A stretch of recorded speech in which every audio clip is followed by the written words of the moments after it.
यह वो गायिका और अदाकारा थीं जिन्हें उस दौर की सारी फिल्मी हस्तियां अपना आदर्श मानती थीं। जवां है मोहब्बत होती है जमाना लुटाया है दिल ने। उनकी आवाज के दीवानों में आम से लेकर खास तक सब शामिल थे और कई शासनाध्यक्ष तो उनसे अपने दिल की बात तक साझा करते थे। तेरे दर पर सनम चले आए। उनके गाए नगमे 7 दशकों तक पूरे भारतीय उपमहाद्वीप में तहलका मचाते रहे थे।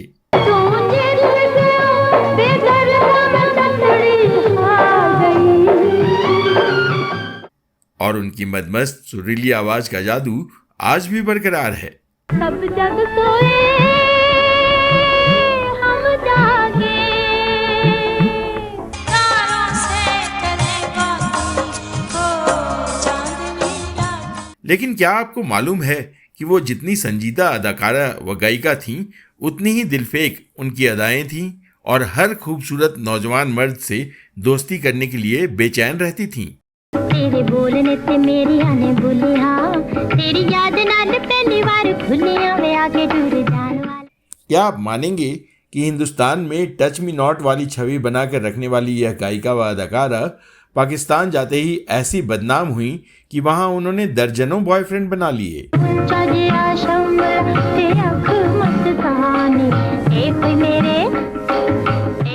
और क्या आप यकीन करेंगे कि पाकिस्तान के एक मशहूर क्रिकेटर जब उनके साथ प्रेमालाप कर रहे थे, तब उन अदाकारा के शौहर आदम के और क्रिकेटर को बालकनी से कूदकर भागने के दौरान ऐसी चोट आई कि उनका क्रिकेट करियर ही तबाह हो गया।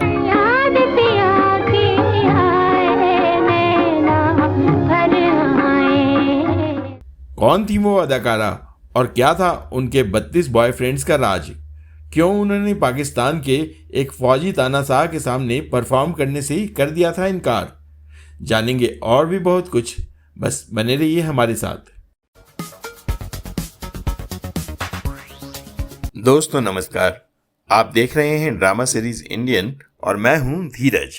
आज के इस वीडियो में हम चर्चा करने जा रहे हैं मशहूर गायिका नूरजहां की। जिस तरह इस दुनिया के पास सिर्फ एक सूरज है, एक चांद है, उसी तरह इस दुनिया के पास सिर्फ एक नूरजहां है।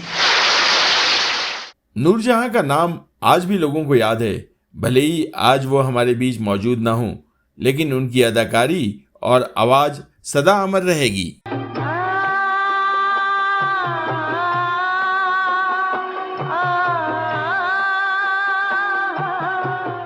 लगभग 7 दशकों तक नूरजहां ने अपनी मोहक अदाओं और मखमली आवाज से दुनिया पर राज किया, इसलिए उन्हें मलिका-ए तरन्नुम का खिताब भी मिला था।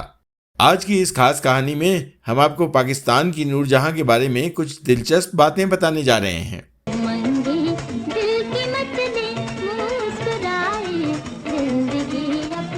नूरजहां का जन्म 21 सितंबर 1926 को लाहौर से लगभग 45 किलोमीटर दूर कसूर में हुआ था। मदद अली और फतेह बीबी की 11 संतानों में से वो एक थीं। वो 2 बहनों ईदन बाई और हैदरी बांदी से छोटी थीं। नाम रखा गया था अल्लाह रखी। जिस परिवार में अल्लाह रखी यानी नूरजहां का जन्म हुआ था, वो संगीत के सहारे भरण पोषण करता था। माता पिता चाहते थे कि उनकी बेटी भी संगीत में आए, लेकिन नूरजहां को फिल्मों में काम करने का ज्यादा शौक था। 5 या 6 साल की उम्र में ही नूरजहां ने लोक संगीत गाना शुरू कर दिया था। वो थिएटर से भी जुड़ गई थीं। उनकी मां ने उन्हें संगीत सीखने के लिए उस्ताद बड़े गुलाम अली खां साहब के पास भेजा था। 9 साल की उम्र में उन्होंने गजल गाना शुरू किया। अब तक उनका नाम अल्लाह रखी ही था। नूरजहां के बारे में एक और कहानी भी मशहूर है कि 30 के दशक में एक बार लाहौर में एक स्थानीय पीर के भक्तों ने उनके सम्मान में भक्ति संगीत की एक खास शाम का आयोजन किया था। बेबी नूरजहां ने वहां पर कुछ नात सुनाए। पीर ने उनसे कहा, बेटी कुछ पंजाबी में भी हमको सुनाओ। नूरजहां ने तुरंत पंजाबी में तान ली, जिसका आशय कुछ इस तरह का था, इस 5 नदियों की धरती की पतंग आसमान तक पहुंचे। जब वह गीत गा रही थी तो पीर अवचेतन की अवस्था में चले गए। थोड़ी देर बाद वह उठे और बेबी नूरजहां के सिर पर हाथ रखकर कहा, लड़की तेरी पतंग भी एक दिन आसमान को छुएगी। फिर वो कलकत्ता गईं, जहां उन्हें बेबी नूरजहां का नाम मिला। उन्होंने फिल्मों में काम करना शुरू किया और जल्दी ही खासी लोकप्रिय हो गईं। साल 1935 में 9 साल की नूरजहां ने मैदान थिएटर की फिल्म गैबी गोला से फिल्मी सफर की शुरुआत की थी।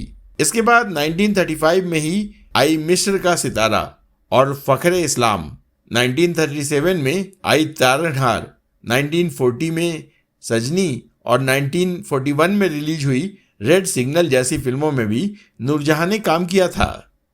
नूरजहां सिर्फ अदाकारा ही नहीं बल्कि गायिका भी थीं। 1936 में आई फिल्म शीला में उन्होंने पहली बार एक्टिंग के साथ गाना भी गाया था। सुंदरता की मूरत दिखने वाली नूरजहां ने रंजीत मूवी टोन की कई फिल्मों में काम किया था। इनमें ससुराल, उम्मीद, चांदनी, धीरज और बरियात जैसी फिल्मों में गाने के साथ ही उन्होंने मंझा हुआ अभिनय भी दिखाया। 1942 में ही आई फिल्म खानदान नूरजहां के करियर के लिए मील का पत्थर साबित हुई। उड़ जा पंछी, पंछी उड़ जा। इस फिल्म में बॉलीवुड के मशहूर एक्टर प्राण ने हीरो की भूमिका निभाई थी। ओहो, जरा मैं भी तो सुनूं, क्या चीज भर ली गई दिल में? एक तुमसे भी अच्छी चीज, मुस्लिम तुम्हारी याद। इसके बाद तो मानो उनकी तूती बोलने लगी। इस फिल्म के संगीतकार गुलाम हैदर थे। ये वही गुलाम हैदर थे जिन्होंने शमशाद बेगम और लता मंगेशकर जैसी गायिकाओं की किस्मत भी पलट दी थी। फिल्म खानदान के तकरीबन सारे गाने बेहद लोकप्रिय हुए। आँख मचोली खेलेंगे हम, आँख मचोली खेलेंगे, शौक सितारों से हिल मिल कर हम खेलेंगे। और यहीं से फिल्म के निर्देशक शौकत हुसैन रिजवी उनके नजदीक आ गए। इसी साल उन्होंने रिजवी से शादी कर ली। शौकत साहब उनके अनगिनत चाहने वालों में से एक थे। बाद में शौकत की दूसरी फिल्म नौकर में भी उन्होंने अभिनय किया। 1943 में भी नूरजहां की धूम रही। के दत्ता के निर्देशन में बनी फिल्म नादान के गाने खूब चले।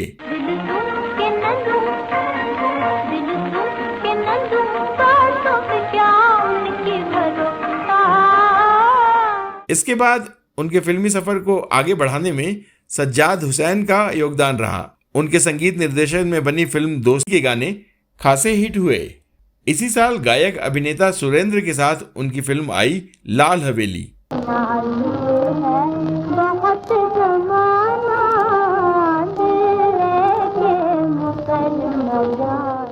बकौल सुरेंद्र, नूरजहां की गायकी का ऐसा असर होता था कि मैं गाने की पंक्तियां भूल जाता था और बस उनकी आवाज में खो जाता था।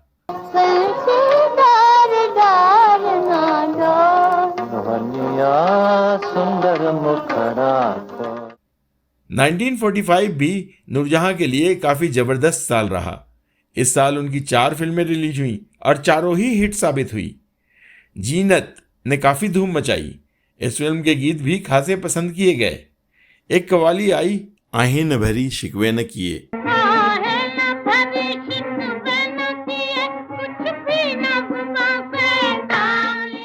यह कवाली जोहराबाई अंबाले वाली और अमीरबाई कर्नाटकी के साथ गाई गई थी। माना जाता है कि दक्षिण एशिया में पहली बार किसी फिल्म में महिला आवाज में कव्वाली का इस्तेमाल हुआ था।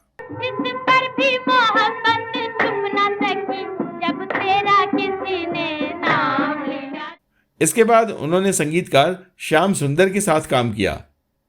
उनकी संगीत निर्देशित फिल्म गांव की गोरी में नूरजहां ने यादगार गाने गाए थे।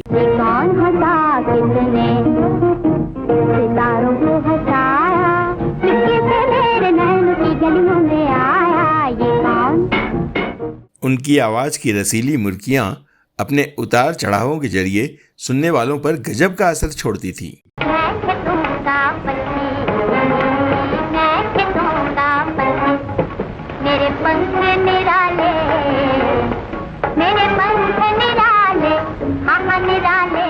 और फिर आया 1946 का वह यादगार साल जब उनको संगीतकार नौशाद साहब का साथ मिल गया।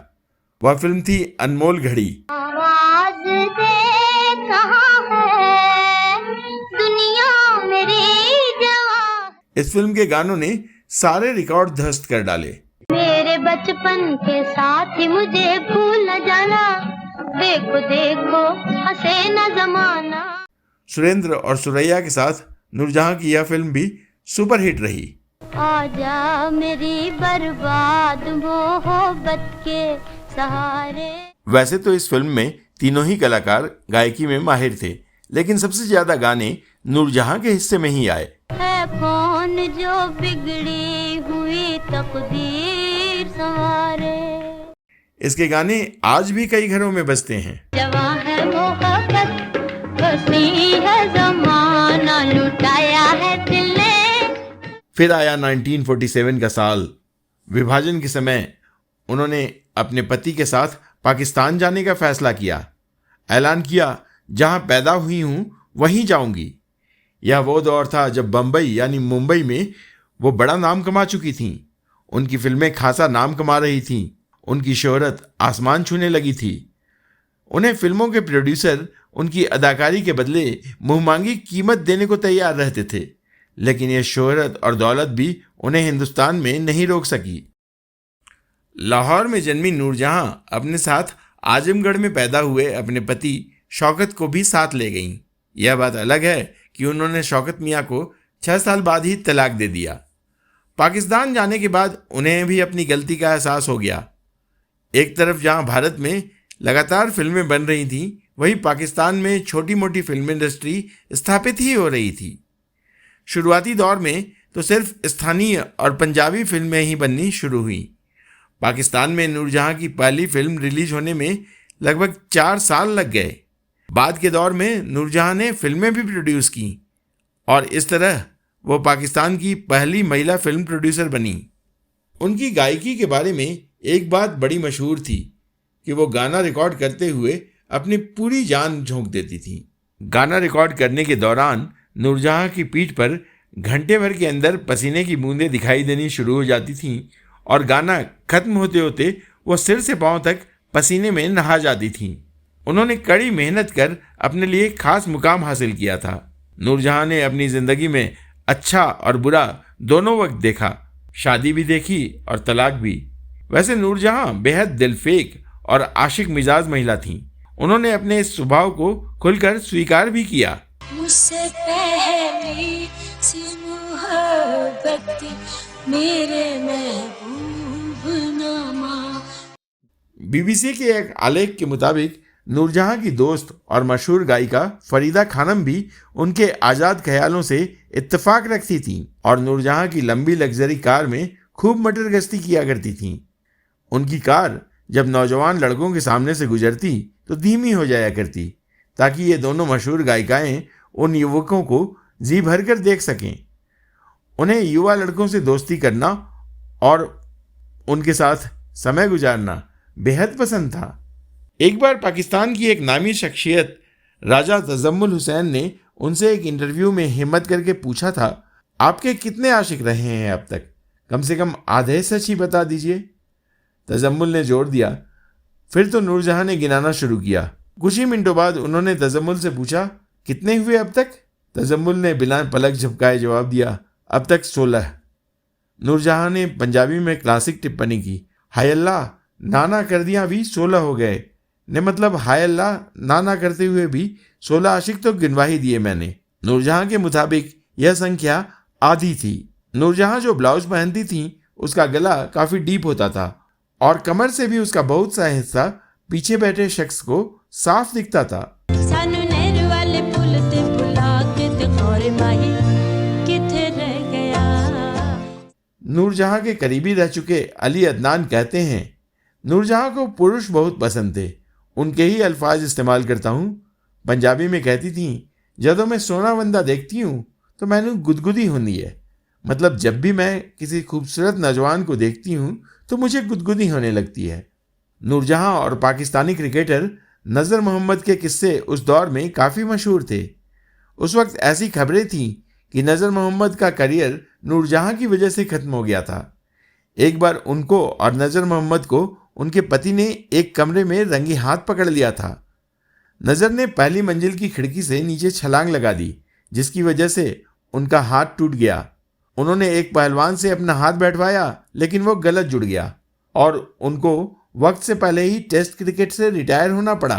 पारिवारिक फ्रंट पर देखें तो पहली शादी से नूरजहां के 3 बच्चे थे, जिनमें गायिका जिले हुमा भी शामिल हैं। 1959 में उन्होंने पाकिस्तान के अदाकार एजाज दुर्रानी से शादी कर ली, जो उनसे 9 साल छोटे थे। इस शादी से भी उनके 3 बच्चे हुए। 1963 में उन्होंने दुर्रानी साहब के कहने पर फिल्मों से रिटायर होने का फैसला कर लिया। उनकी दूसरी शादी भी नहीं चली। 1979 में उनका तलाक हो गया। कुछ मीडिया रिपोर्ट्स की माने तो नूरजहां ने इस शादी से पहले भी पाकिस्तानी एक्टर यूसुफ खान से शादी की थी, लेकिन वह शादी 1 महीने भी नहीं चल पाई। ऐसी ही एक अनकन्फर्म्ड रिपोर्ट के मुताबिक नूरजहां ने पाकिस्तान के मशहूर संगीतकार नज़ीर अली से भी शादी की थी। नज़ीर अली वही संगीतकार थे जिनके संगीत निर्देशन में मलिका तरन्नुम ने कई खूबसूरत और सुपरहिट नगमे गाए थे।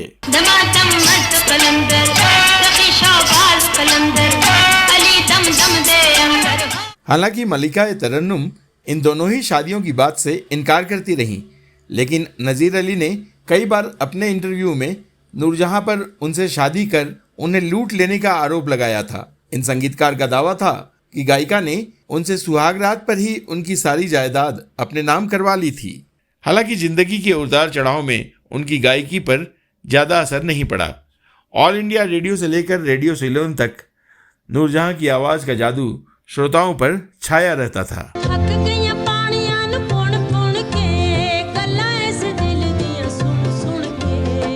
1965 के भारत पाक युद्ध में नूरजहां ने पाकिस्तानी सैनिकों के मनोबल बढ़ाने वाले गाने गाकर अपने देश में खासी लोकप्रियता हासिल कर ली थी। उनका नाम पाकिस्तान के सैनिक तानाशाह व राष्ट्रपति जनरल याहिया खान के साथ भी जोड़ा गया। नूरजहां ने कभी खुद इसकी पुष्टि नहीं की, लेकिन यह सर्वविदित है कि जनरल याहिया को सुंदर औरतों का साथ बहुत पसंद था। याहिया खान को लेडीज मैन कहा जाता था। कई महिलाओं के साथ उनकी दोस्ती थी। उनकी सबसे नज़दीक महिला दोस्त थी अकलीम अख्तर, जो जनरल रानी के नाम से मशहूर थी। कहा जाता है कि अकलीम के जरिए ही नूरजहां भी जनरल याहिया तक पहुंची। उन्हें इनकम टैक्स डिपार्टमेंट वालों ने परेशान किया हुआ था और उन्होंने अकलीम से अनुरोध किया कि वो जनरल से कहें कि इनकम टैक्स वाले उसे परेशान नहीं करें। ऐसा ही हुआ भी, लेकिन फिर जनरल और नूरजहां का अफेयर शुरू हो गया। मलिका तरन्नुम नूरजहां को याहिया नूरी कहकर पुकारते थे। वो भी याहिया को सरकार कहकर पुकारती थी। कहते हैं जब एक बार ईरान के शाह पाकिस्तान दौरे पर आए थे, तब उन्हें विदा करने याहिया खान को भी जाना था, लेकिन वो अपने बेडरूम से बाहर ही नहीं निकल रहे थे। अधिकारियों ने जब जनरल रानी से बेडरूम में जाने की अपील की, तब उन्होंने भीतर जाकर नूरजहां और याहिया खान को अलग किया। एक और पुराने किस्से के मुताबिक नूरजहां लंदन से लाहौर जाते हुए कराची में रुकी थी। रेडियो स्टेशन को जैसे ही इस बात की खबर हुई, उन्होंने नूर से गाना रिकॉर्ड करवाने की तरकीब लगाई। इसके लिए झट से गाड़ी भेजकर उन्हें स्टूडियो बुलवाया गया और फटाफट 3 गाने रिकॉर्ड करवा लिए गए। इसके बाद मैडम ने जो कहा वो सुनकर सभी के होश उड़ गए। उन्होंने कहा कि ज़रा याहिया खान से मेरी बात कराओ। स्टेशन निर्देशक घबरा गए, क्योंकि याहिया खान देश के राष्ट्रपति थे। उनके आगे रेडियो पाकिस्तान के एक मामूली अफसर की क्या बिसात। सभी सोच में पड़ गए। यह देख नूरजहां से सब्र न हुआ और उन्होंने खुद फ़ोन खींचकर नंबर घुमा दिया और कहा, मैंने 3 गीत रिकॉर्ड कराए हैं, आज रात 8 बजे सुन लेना। इतना कहने के बाद उन्होंने फ़ोन रख दिया। इधर स्टेशन डायरेक्टर को काटो तो खून नहीं, क्योंकि 8 बजे का समय समाचार के लिए हुआ करता था। उन्होंने तुरंत ही रेडियो पाकिस्तान के डायरेक्टर जनरल को फ़ोन कर पूरे मामले की जानकारी दी। बताया कि खुद नूरजहां ने राष्ट्रपति को 8 बजे का टाइम दे दिया है कि यह गीत सुन लें, अब क्या किया जाए। इसका हल उनके पास भी न था। डायरेक्टर जनरल ने फौरन सेना मुख्यालय फ़ोन करके सैन्य सचिव से मामला सुलटवाया। फिर उनके गीत 8 बजे के न्यूज़ बुलेटिन के फौरन बाद सुनाए गए। याहिया खान के दौर में नूरजहां को पाकिस्तान में मैडम कहने का रिवाज शुरू हो गया था, जो ताउम्र कायम रहा। नूरजहां वैसे तो बेहद पहुंच वाली शख्सियत थी, लेकिन बेहद डाउन टू अर्थ थी। उन पर किताब लिखने वाले एजाज गुल बताते हैं कि नूरजहां अक्सर गानों का रिहर्सल अपने घर पर ही करती थी। एक बार मशहूर संगीतकार निसार बज़मी उनसे मिलने गए तो नूरजहां ने चाय मंगवाई। जब वो निसार को चाय दे रही थी तो उसकी कुछ बूंदें प्याली से छलक कर उनके जूतों पर गिर गई।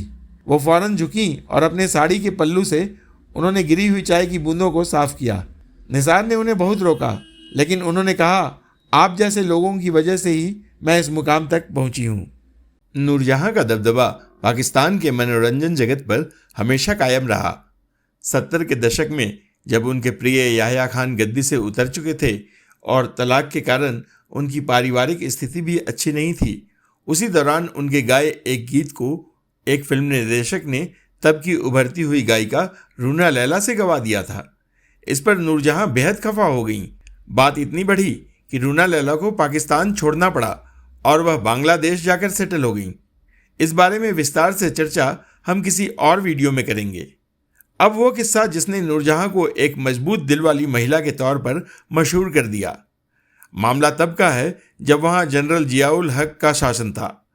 जियाउल हक एक सैनिक तानाशाह थे और उन्होंने सन 1978 में सत्ता पर काबिज होने के साल भर के भीतर ही पूर्व शासनाध्यक्ष जुल्फिकार अली भुट्टो को फांसी दिलवा दी थी। नूरजहां और उनकी टीम का मानना था कि जनरल हक ने लोकतंत्र की हत्या कर एक राजनेता की जान लेने का जघन्य अपराध किया है। एक बार जब वो पाकिस्तान के स्वतंत्रता दिवस यानी 14 अगस्त पर आयोजित होने वाले कार्यक्रम में गाने की रिहर्सल कर रही थीं, तब जियाउल हक उसी हॉल में एक वरिष्ठ फौजी अफसर के साथ पहुंच गए। नूरजहां ने दोनों को देखकर भी अपनी कुर्सी से खड़ी होने की जहमत नहीं उठाई। जब जियाउल हक के साथ आए अधिकारी ने उनसे कुछ सुनाने का अनुरोध किया तो नूरजहां के वायलिन बजाने वाले और खुद मलिकाए तरन्नुम ने साफ मना कर दिया। हारकर शर्मसार होते हुए जनरल जियाउल हक वापस लौट गए। 1982 में वो भारत आई थीं। यहाँ आकर अपने पुराने देरीना दोस्तों से जो मुझे प्यार मिला है, जो शफकत मोहब्बत मुझे मिली है, वो मेरे लिए एक अनमोल खजाना है। उन्होंने तत्कालीन प्रधानमंत्री इंदिरा गांधी से भी मुलाकात की थी।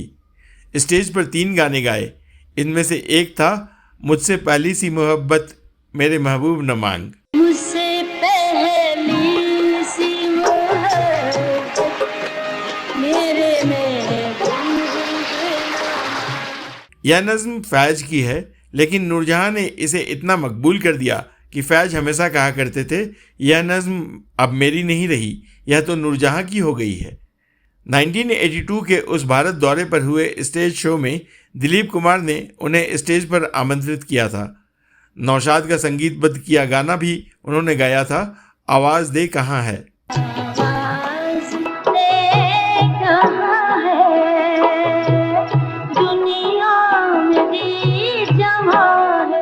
पाकिस्तान में नूरजहां का गाया गाना चांदनी रातें इस कदर लोकप्रिय हुआ कि 90 के दशक में उसका रीमिक्स वर्जन भारत में भी आया। सब जग सोए हम जागे, तारों से करे बातें, हो चांदनी रातें, हो चांदनी रातें। यह वर्जन भी खासा लोकप्रिय हुआ। नूरजहां से एक बार किसी ने पूछा था कि आपने गाना कब शुरू किया। इस पर उनका जवाब था, जब पैदा हुई तब से। यह सही भी लगता है, लेकिन पैदा होने से गायकी से जुड़ने वाली नूरजहां के लिए अंतिम वक्त बहुत अच्छा नहीं रहा।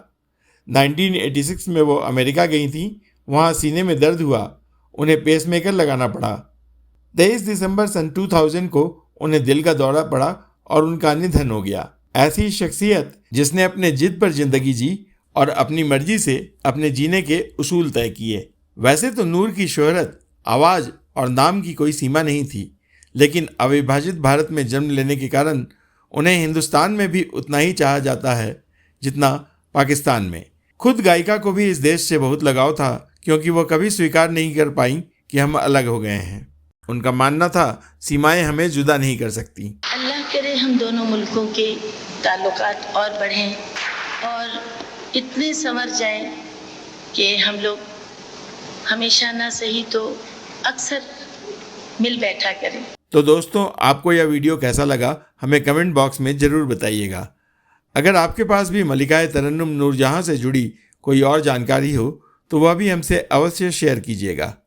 अब दीजिए अपने दोस्त और होस्ट धीरज को इजाज़त। नमस्कार।